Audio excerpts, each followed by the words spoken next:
today. Now, we're delighted to have with us this afternoon Stephanie van Aken, the head of operations at Ideas International, a pioneering institution which focuses on inclusive education, or at least that's what the promise is. In an era where educational paradigms are evolving, I'm eager to explore the unique approach of this institution, balancing financial sustainability with commitment to providing equal opportunities. Now, Stephanie, thanks for doing this. I'd like to begin with this, Stephanie, educational model. How does your school ensure everyone gets a fair shot at quality education, considering the need to balance financial viability at this stage in Malaysia and also in the region? Stephanie? Yes, hi Jared, thank you. Yes, so our concept is a little bit different, and we're in a transitionary phase. So how we do so is by becoming a social enterprise. So I think it's the first social enterprise school to date. So we've operated 10 years now as mainly for the refugee community, as a quality provider of Cambridge curriculum for the secondary school for refugees, as they have no access to education. That's how we started 10 years. Moving forward, we have a good school, good quality education, but have been totally reliant on donations, and we had to find a different way to survive and sustain. So to become sustainable, we're now transitioning into a social enterprise, which means we have affordable fees for Malaysian and foreign students, and that way refugees having grants. Right, so it's interesting you talk about sustainability here. You know, we're always trying to find that balance between, or rather sustainability with regards to healthcare and also education in this country. Somehow it seems like an elusive thing, but you know, I mean, coming back to what you're talking about, can you share how your school manages to make money while striving to offer education for all? So that sort of blows my mind, and I'd like to know how this works on your end. Okay, well, it's a long story, but I'll keep it short in the sense that our aim really is to offer education for all. It's been our mission from the start. We are a value and purpose-driven ambition. You know, we came from focusing as a charity, and now we're turning a social enterprise because that is the move forward. It's impossible to sustain it otherwise. Having fees that are affordable is possible if you have collaboration. So we work with different entities to see how we can be creative. You know, we have our teachers are very passion-driven, focused teachers, but we don't need to get the expat teachers with big salary packages. It's not necessary. You can be creative and have affordable, sustainable costs. So that's how we do things. We work with different entities. We work with universities who want to do research with us. That's how we create a model that can work. It's a community-based concept.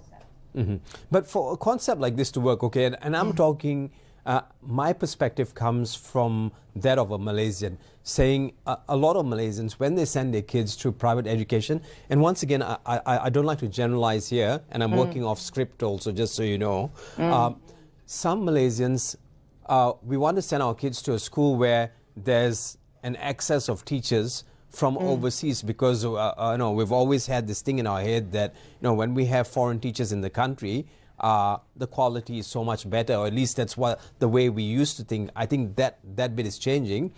Do you have to grapple with stuff like this?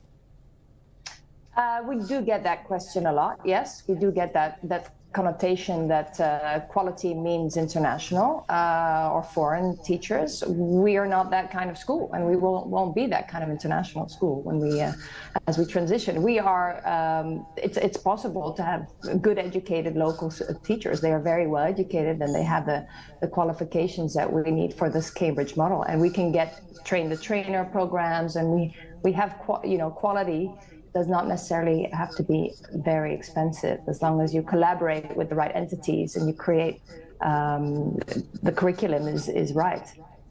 Right. So now you're talking about collaborating with the right entities. And before I move into the next question, who do you reach out to? I mean, partners that you work with, and you can mention names of companies here who are helping you make this a success, because a lot of people don't buy into this because sometimes it's not sexy enough for huge companies to want to come into something like this. So how do you make that happen for them? Yeah, we've been very lucky and very grateful that we are now getting the space of this new location. So our new building will be opening in March next year or February. And so Ikano, my town, Bouwstedt, a collaboration with them, we're repurposing their old building to become, and they're helping us repurpose this building for the facilities itself. So that's one. It's really, people want to get on board. They want to have an impact. Everybody's in that space now, so it's a great thing when people come together and see where they can all add value. And companies, we've been lucky to have that opportunity now, which has opened this huge space. So we have IKEA, for example, furnishing all our furniture, and other collaborations. When you talked about teachers and quality of the education, are universities who really want to see this equal opportunity in education, so they want to research with us and create research labs. We can get trainings from teachers from Nottingham University, for example. We're working with them. Cambridge University, we're working with them to see if we can create a Cambridge exam center that's affordable for the refugee and underserved communities. Right. These kind of collaborations are crucial for this to work. So we've been lucky to be able to join forces. Right. Now, the big thing here, or the big bind for me here, is inclusivity in action. Now, how do you make sure students from different backgrounds, whether rich or poor, seamlessly integrate into the school community? Now, we know there's the elite, and prior to this government, we've been broken down into different standards: B40, M40, T20. Yeah. You know how it works in this country, innit? So, breaking people up and putting them in pigeonholes, sort of kind of changes the dynamics of people assimilating. Now, how do you make that happen with rich people who are sending their kids to the school, and just normal everyday people who want to send their kids to the school? How do you make assimilation happen? Is there a protocol to this? Is there a plan for this? Or Yes. is there a sort of method in doing something like this?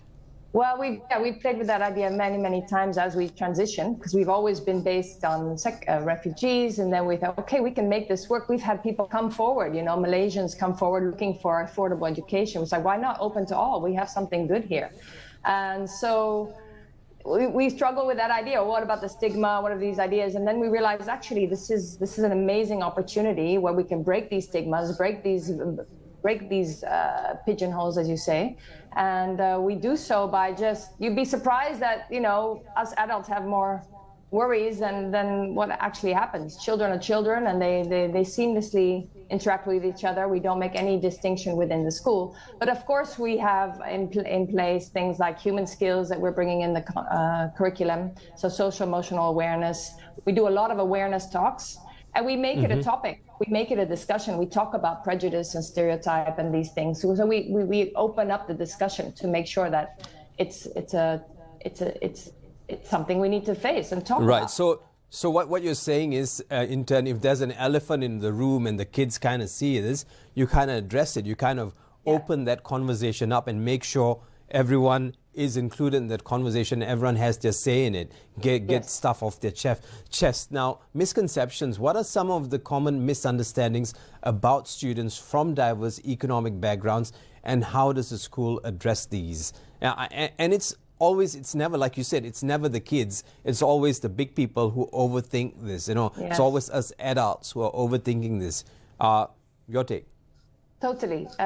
When the kids are together, at first they're awkward, because kids generally are teenagers, right? They have to meet someone new. It's not about where they're from or what. So the fact that they have to come together and have to study together, do projects together, already breaks that barrier. So keeping them separate creates this fear of the unknown.